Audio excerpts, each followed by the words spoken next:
और गधे के दूध से उन्होंने साबुन बनाया। और गधे का दूध का साबुन माना जाता है कि औरत के शरीर को हमेशा सुंदर रखता है। रुको रुको रुको रुको। और अब आपके सामने वो बयान, लेकिन उस बयान को मैं पूरा दिखाऊंगा जिसमें वो बीजेपी के नेता शुरू में ये भी कहती हुई देखी गई हैं कि ये जो हमारे समाज, हिंदू समाज के लोग मरते हैं, उनके अंतिम संस्कार में उनको गोबर के उपले से जला दिया जाए तो और बेहतर होगा।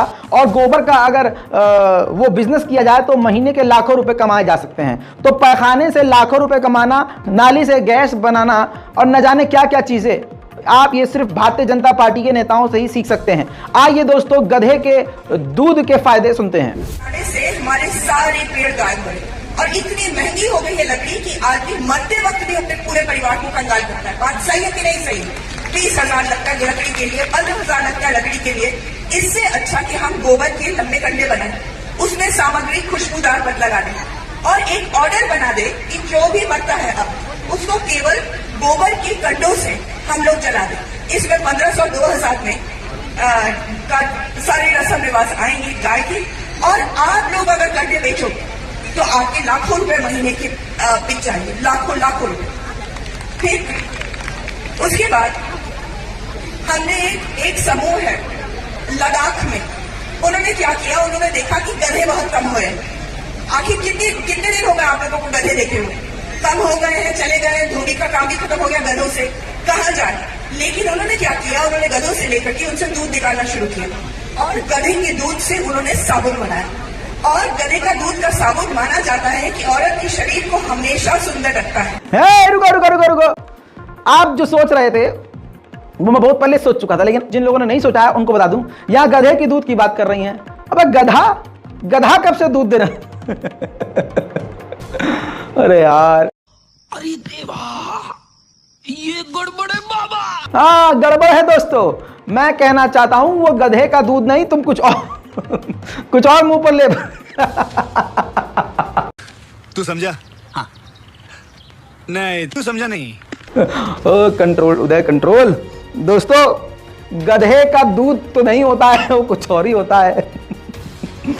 चलिए दोस्तों, गधे के दूध के इस बात को यहीं खत्म करते हैं और आगे बढ़ते हैं। लेकिन मुझे इनकी बात से ज्यादा गधे के दूध से खूबसूरती बढ़ती है। बिल्कुल साध्वी प्राची को देखकर मुझे पूरा यकीन है कि हाँ, खूबसूरती तो भाई साहब बढ़ती ही है। 2014 में जब देश आजाद हुआ, जी हाँ चौंकिएगा मत, भाजपा की अंधभक्त और भक्ति में लीन रहने वाली कंगना रंधावत ने यह बयान दिया था कि 2014 के बाद भारत आजाद हुआ। तो उसी बात को कोट कर रहा हूं कि 14 के बाद जब भारत आजाद हुआ तो हिंदुत्व के त्योहारों को मनाने के लिए खुल्लम खुल्ला ऐसी छूट दे दी गई जिसमें सिर्फ हिंसा नजर आने लगी। युवाओं के अंदर गुस्सा, बौखलाहट और हैवानियत नजर आने लगा।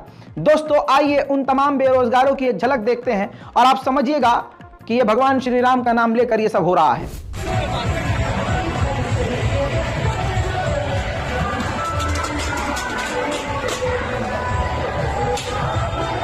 आपने देखा कुदाल और न जाने किस किस तरह के हथियार, यहां तक कि बाल्टी को भी हथियार की तरह इस्तेमाल किया जा रहा है। यह नया भारत है, मॉडिफाइड भारत है और हिंदू राष्ट्र बन चुका है। दोस्तों, याद होगा मुरादाबाद में घर के अंदर तरावी की नमाज हो रही थी जिसमें 25 से 30 लोग थे जिन पर 5-5 लाख का जुर्माना ठोक दिया गया और घर के अंदर तरावी पढ़ने को मना किया गया। विवाद खड़ा हो गया था, हिंदू गुंडा संगठनों ने बवाल मचाया था, पूरा बवाल काटा था। अब देखिए, मुरादाबाद के एसएसपी हेमराज मीना ने बीबीसी से बातचीत में काफी घटिया तरह की बात कही है। ये वो रिपोर्ट आपके सामने। और दूसरी तरफ विवादित जो बात है, अगर सच में ईमानदार प्रशासन होता तो अब तक ऐसे एसएसपी पर कार्रवाई हो जाती। देखिए क्या कहा है उन्होंने। कहा दोनों पक्षों पर पाबंदी की कार्रवाई हुई है। वहां पर एक मकान को लेकर विवाद था। सवाल किया गया बीबीसी की तरफ से, क्या घर में तरावी की नमाज नहीं हो सकती है? इस सवाल पर जवाब में एसएसपी ने कहा, वो मस्जिद थोड़ा ही ना है, वो तो घर है। घर में बाकी लोगों के लिए थोड़ी ना इजाजत होती है, घर में पूरे मोहल्ले को लेकर नमाज पढ़ाएंगे क्या? अब दोस्तों, अगला सवाल यह किया जाता है बीबीसी की तरफ से कि अगर हिंदू परिवार के घर में कोई जगराता करवाता है तो क्या इस तरह की कार्रवाई आप वहां भी करेंगे? इस सवाल के जवाब में एसएसपी मीना ने कहा, जगराता करना अलग होता है, पूजा पाठ करना अलग होता है, हिंदू मुस्लिम परंपरा को एक बना देंगे क्या आप? यह बीबीसी को बोला है, किसी ऐरे गैरों को नहीं। और अभी तक इन पर कोई कार्रवाई नहीं हुई है। एसएसपी मुरादाबाद के उत्तर प्रदेश पुलिस का यह हाल देखिए, मुसलमानों के खिलाफ इनके दिलों में प्रशासन में कितनी नफरत है, इस बात से समझ सकते हैं। कानून का रखवाला गैर कानूनी बात कर रहा है।